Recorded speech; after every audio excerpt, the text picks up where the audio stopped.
Now, you know, I used to live in Brampton before, but I'm going to be honest with you. I don't plan on going back and living in Brampton anytime soon. Now, that might sound a little bit harsh, but hear me out in this video. Brampton is one of those cities that people either absolutely seem to love right now, or they can't deal with it anymore and they're ready to go.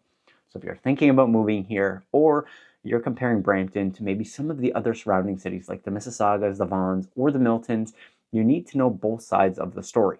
Of course, I have my opinion, but I'm going to break it down in a more neutral tone today. So let's break down some pros, some cons, and we're going to do it in a very balanced way. I'm going to give you a pro and a con, and then we're going to move on to the second pro and second con. So you get the full picture here of what Brampton's good for and what Brampton is not so good for. So the first pro we're going to discuss today is the diversity and the community feel. Now you might be saying to yourself, wait a second, Brampton's not diverse at all.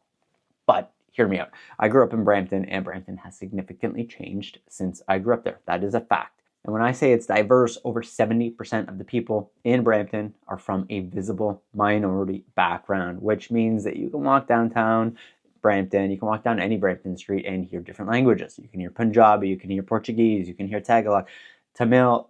It's like a whole world is fitting into one specific city. There are massive celebrations all over the place. There might have been a lot of Diwali fireworks in the last week in your area if you're in Brampton. There's Carabram. There are Garden Square celebrations that are more neutral, but there are dozens of cultural festivities every single month in Brampton. Now, the best part for some of us is that when you actually move to Brampton, you don't feel like an outsider, especially if you're from a visible minority. You're going to find a community for yourself there, some food that you're going to love, and businesses that might make you feel right at home. Now, the con that we're going to talk about that's going to coincide is the traffic. It is unbelievable. If you want to get around Brampton, every time I cross over into Brampton, I really do close my eyes and just take a moment to take a deep breath. And once you start driving in Brampton, there's no such thing as a peaceful drive. It is a high stress environment when you are driving in your vehicle in Brampton. Now, traffic in Brampton, yes, it's brutal. Queen Street, Steeles Avenue, 410, basically rush hour is all the time. There are parking lots on the 410 at all sorts of hours, and trying to head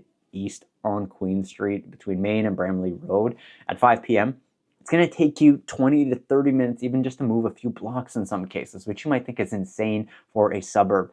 Even getting to Mississauga or Vaughan can feel like an ordeal. It might take you an hour to get from Brampton to Mississauga in some cases, especially if you're taking Hurontario south. It can be an absolute nightmare. Sure, there's things being built. There's overpasses like the Goreway Road project, but Brampton's growth is clearly outpacing the expectations that were laid ahead. There's just not enough infrastructure, not enough roads being built fast enough.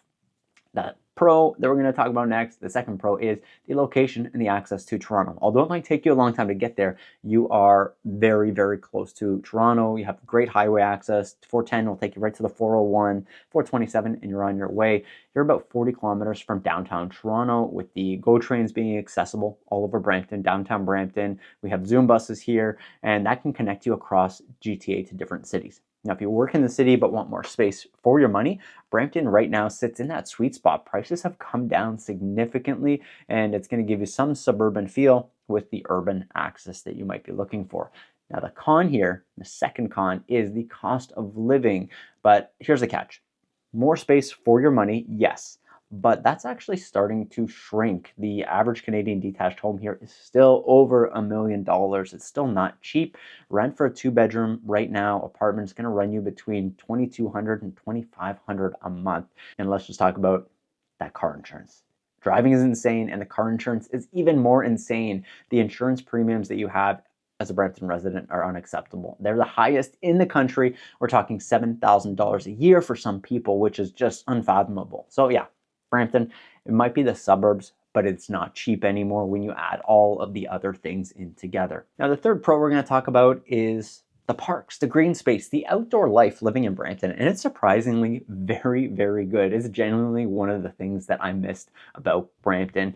You have Heart Lake Conservation Area, you have Gage Park, you have a lot more options for you if you are somebody who likes to spend time outdoors. Families love getting outdoors, especially if you have kids. You want to do things, and every neighborhood seems to have a local pond. It seems to have some good walking trails, and there is some peace and calm in a lot of the neighborhoods that are in Brampton, and it's something that you wouldn't necessarily expect in such a busy region that we've already discussed what is so busy about it. Now, the third con is overcrowded infrastructure. It all ties in, of course, all these cons. Unfortunately, that charm, it's got some limits. Whether you like some of the things about Brampton, the population is closing in on 800,000 people right now, and the city's infrastructure, it didn't expect it. It has not kept up with the infrastructure. Schools, they're full. Clinics, they're overbooked. Brampton Civic Hospital, it is slammed, and a lot of people end up leaving Brampton to go to a different hospital. The wait times are way above the GTA average, and it's a city that is growing faster than it can actually keep up with the amazing energy that some people have there. And it's just stretching all the resources that Brampton actually has. Now, the fourth pro we're going to talk about is the strong family environment. So if you've got a family in Brampton, there's lots to like about it. There's some really safe neighborhoods. There's some safe schools that are in the Peel and Dufferin Peel boards, and there's tons of extracurriculars in the area, like at Credit Valley, Heart Lake. They're clean, accessible areas, and they're genuinely nice areas to raise your kids. We've moved families in and out of these areas, and that's the one thing they really love when they're in these Heart Lake areas is they feel really safe. Plus, there's Sheridan. There's Davis campus that adds some educational hub to people. So if there's younger people who live in Brampton and they don't have the money or they don't want to leave Brampton for education, they can actually do Sheridan College in Brampton and not have to worry about that extended commute to somewhere else, like in Oakville, for example. Now the next one, number 4, is that crime and the perception of crime. Because Brampton overall doesn't have that much of a higher crime rate than other places, but the perception that people have is that Brampton has a just ridiculous amount of crime. Now, this might be tied with the fact that social media is out there all the time. Everything you're seeing is, hey, look, it's another person in Brampton crashing into a building, or it's another house break-in in Brampton. And when you see more of it online, it's definitely something that's more top of mind. And when you see it in the comment section on these posts saying, must be Brampton, you're going to build up some inherent expectations that Brampton is not as safe as you might think. But Brampton has areas with higher crime rates. Yes, it's not a dangerous area necessarily, like social media is going to exaggerate with all these carjackings and break-ins, but there are these events happening, just maybe not as often as you might think. If you're looking in Steeles and Kennedy area, for example, or Queen and Main downtown, these are areas that the city's working on, but they're not necessarily the best areas to be living in. But it's still going to shape the feel of everybody who lives in Brampton and how they feel about the safety there. Now, back to something positive. Brampton's food scene is actually unreal. There's a lot of great foods if you're looking for Italian, Indian, Caribbean, Portuguese, Filipino, Middle Eastern, you name it, Brampton has some really good food out there for you. It's small places in the little plazas that are filled with local restaurants and some of the cafes. Like if you're looking for good Italian and you check out Tonino's, which is at McLaughlin and Beauvais, that place is just an amazing little spot you wouldn't even assume as you're just driving by the area. Honestly, the diversity in food is one of the nice things with my family being half Filipino, half Italian, some Canadian.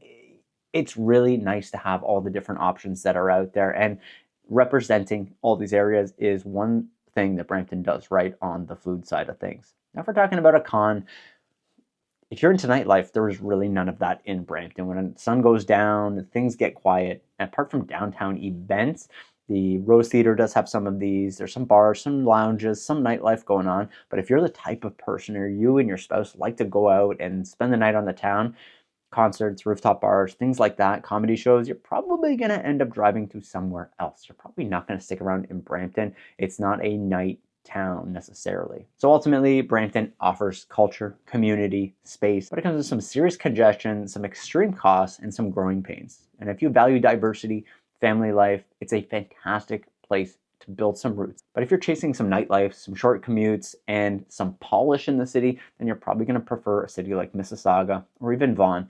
And for me, after living in Brampton for most of my life, after moving out, I can definitely say I had a sigh of relief because Brampton was no longer the right place for me. It brought more stress with all of the stuff going on around and how hectic it is.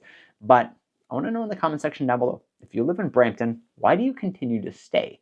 And if you don't live in Brampton, would you consider moving to Brampton? Let's hear it in the comment section down below. And if you're curious on why people are actually leaving Brampton, you might want to watch this video right here.